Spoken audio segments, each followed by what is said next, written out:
আমি আজকে আপনাদের সামনে যে বিষয়টা নিয়ে কথা বলবো সেটা হচ্ছে ট্রেন্ডিং টপিক আর এভারগ্রিন টপিক। দেখুন, অনেকেই তো ইউটিউবে আসে ভিডিও বানানোর জন্য। টাকা কামিয়ে নেওয়া আর টাকা কামাতে থাকা দুটোর মধ্যে তো একটু তফাৎ আছে, তাই না? যে কন্টেন্ট ট্রেন্ডসে আসে, অর্থাৎ ধরুন এখন যেরকম চলছে স্যামসাং গ্যালাক্সি S23 আলট্রা, আবার কয়েক মাস আগে চলেছে চ্যাট জিপিটি। এগুলো কি হয়েছে, ট্রেন্ডসে এসছে আবার চলেও গেছে।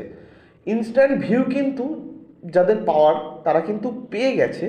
এবার কি হয়েছে, এই ভিডিওগুলোতে কিন্তু আর সেরকম কিন্তু ভিউজ আসছে না। এইগুলোই হলো ট্রেন্ডিং টপিক। এইসব টপিকের উপর কাজ করলে ইনস্ট্যান্ট ভিউ তো পাওয়াই যায়, কিন্তু পরে গিয়ে ভিউজটা কোথাও না কোথাও যেন থেমে যায়। এবার হলো এভারগ্রিন কন্টেন্ট।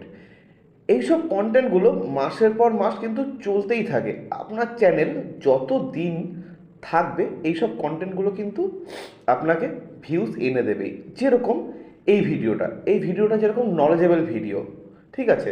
এসব নলেজেবল ভিডিও কিন্তু হুট করে চলে যাবে না, এগুলো কিন্তু দর্শকরা দেখতে চাইবে। তো এই সবগুলোই হলো এভারগ্রিন কন্টেন্ট। কিন্তু আমি আপনাদেরকে সবসময় বলবো, একটা ট্রেন্ডিং টপিকের ওপর বানান, দেন আরেকটা বানান এভারগ্রিনের ওপর। ট্রেন্ডিং টপিকের ওপর আপনি যখন ভিডিও বানাচ্ছেন, আপনার তো সব ভিডিওই ভাইরাল হয়ে যাবে না। ধরুন 10টার মধ্যে 3টে ভিডিও হলো, 3টেতে আপনার ইনস্ট্যান্ট ভিউ চলে আসলো, আর যে বাদবাকি 7টা ছিল সেটা কিন্তু সেরকমভাবে খুব একটা চলবে না, ঠিক আছে? সেরকম ভিউজ আসবেও না ওই সব ভিডিওতে।